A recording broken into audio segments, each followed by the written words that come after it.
نیت سے آ جائے ضمانت نہیں لی جا سکتی ہے۔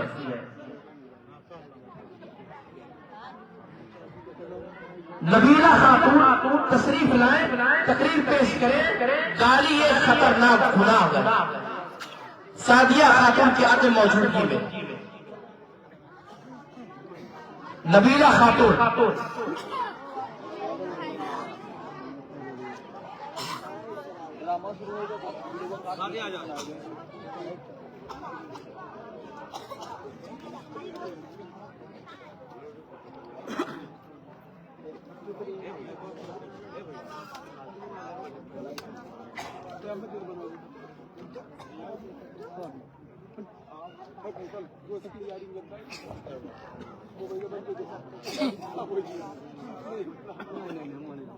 السلام علیکم ورحمۃ اللہ وبرکاتہ۔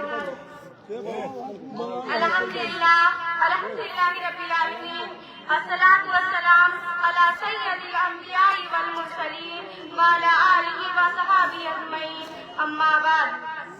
برادران اسلام، حاضرین مجلس و مشفق اساتذہ اکرام، آج کی اس سالانہ انجمن میں ہمیں جس موضوع کے تحت تفتیشی کرنا چاہتی ہوں وہ موضوع بیان ہے گالی خطرناک گناہ۔ اعوذ باللہ من الشیطان الرجیم، بسم اللہ الرحمن الرحیم۔ فقال النبی سواب المسلم۔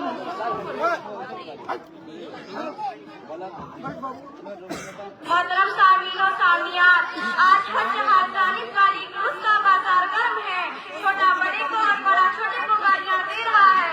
بےغیرتی کی انتہا ہے کہ گالی دیتے وقت ماں بہن کو زیادہ نشانہ بنایا جاتا ہے، اور گالی سننے والے بھی مسکراتے ہوئے ہنسی خوشی گالیاں قبول کر لیتے ہیں کہ چلو میرے دوست ہی نے تو گالی دی ہے۔ گویا لوگوں کو گالی دینے اور سننے کی عادت ہو چکی ہے اور احساس گناہ ختم ہو چکا ہے۔ حالانکہ کسی بھی حالت میں کسی کو گالی دینا خطرناک گناہ ہے۔ محترم سامعین و سامعات، آئیے دیکھیں گالی کہتے ہیں کسے۔ اردو لغت کے مطابق گالی محض کوئی بدزبانی، گندی اور بےہودہ بات کو کہتے ہیں۔ اس طرح عیب، چوری، الزام، تراشی، لعن، طعن وغیرہ یہ سب گالی کے مفہوم میں شامل ہے۔ میرے اسلامی بھائیوں، آئیے دیکھیں مذہب نے اسلام کے گالی دینے والے کے بارے میں کیا کہا ہے۔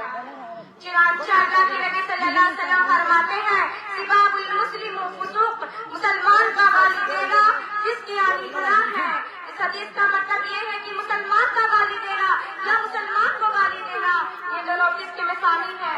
مفاسد کے بارے میں قرآن کا فیصلہ ہے، فَإِنَّ اللَّهَ يَرْضَى عَنِ الْقَوْمِ الْفَاسِقِينَ، بلا شبہ اللہ تعالیٰ فاسق لوگوں سے راضی نہیں ہوتا۔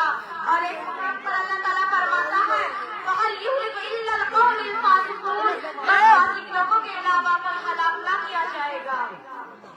آپ حضرت قرآن و حدیث کی روشنی میں جائزہ لے سکتے ہیں کہ آج معاشرے میں کتنے لوگ فاسق ہیں اور اپنے آپ کو ہلاک کر رہے ہیں۔ نیچے ایک اور حدیث سنیے اور غور کیجیے۔ اللہ کے نبی صلی اللہ علیہ وسلم فرماتے ہیں، اہل النار خمسہ، جہنمی 5 ہیں، ان میں سے ایک التنکیر الفحش، گالی بکنے والا، بحث کہنے والا ہے۔ سنا آپ نے، اللہ کے نبی صلی اللہ علیہ وسلم نے اس حدیث میں گالی دینے والے کو جہنمی قرار دیا ہے۔ گویا گالی دینے سے آخرت تباہ و برباد ہو جاتی ہے اور گالی دینے والے کی دنیا میں عزت نہیں رہتی۔ آئیے اب ایک واقعہ سنیے اور عبرت حاصل کیجیے۔ ایک شخص حضرت ابو بکر صدیق رضی اللہ عنہ کو گالی دے رہا تھا۔ نبی صلی اللہ علیہ وسلم وہاں بیٹھے تعجب کرتے رہے اور مسکراتے رہے۔ جب اس نے زیادہ ہی برا بھلا کہا تو حضرت ابو بکر صدیق رضی اللہ عنہ نے اس کی کسی بات کا جواب دے دیا۔ نبی صلی اللہ علیہ وسلم غصہ ہو گئے اور وہاں سے اٹھ کھڑے ہوئے۔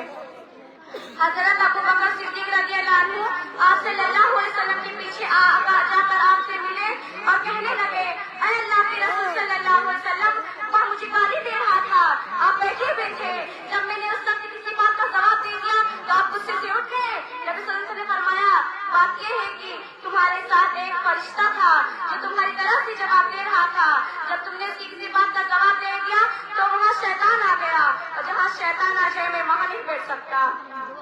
معزز حضرات، اس واقعے سے معلوم ہوا کہ اگر کسی سے گفتگو ہو جائے اور وہ گالی گلوچ پر اتر آئے تو اسی صورت میں اس کی گالی کا جواب گالی میں نہیں دینا چاہیے بلکہ خاموشی اختیار کر لینی چاہیے، کیونکہ آج معاشرے میں دیکھا جاتا ہے کہ اکثر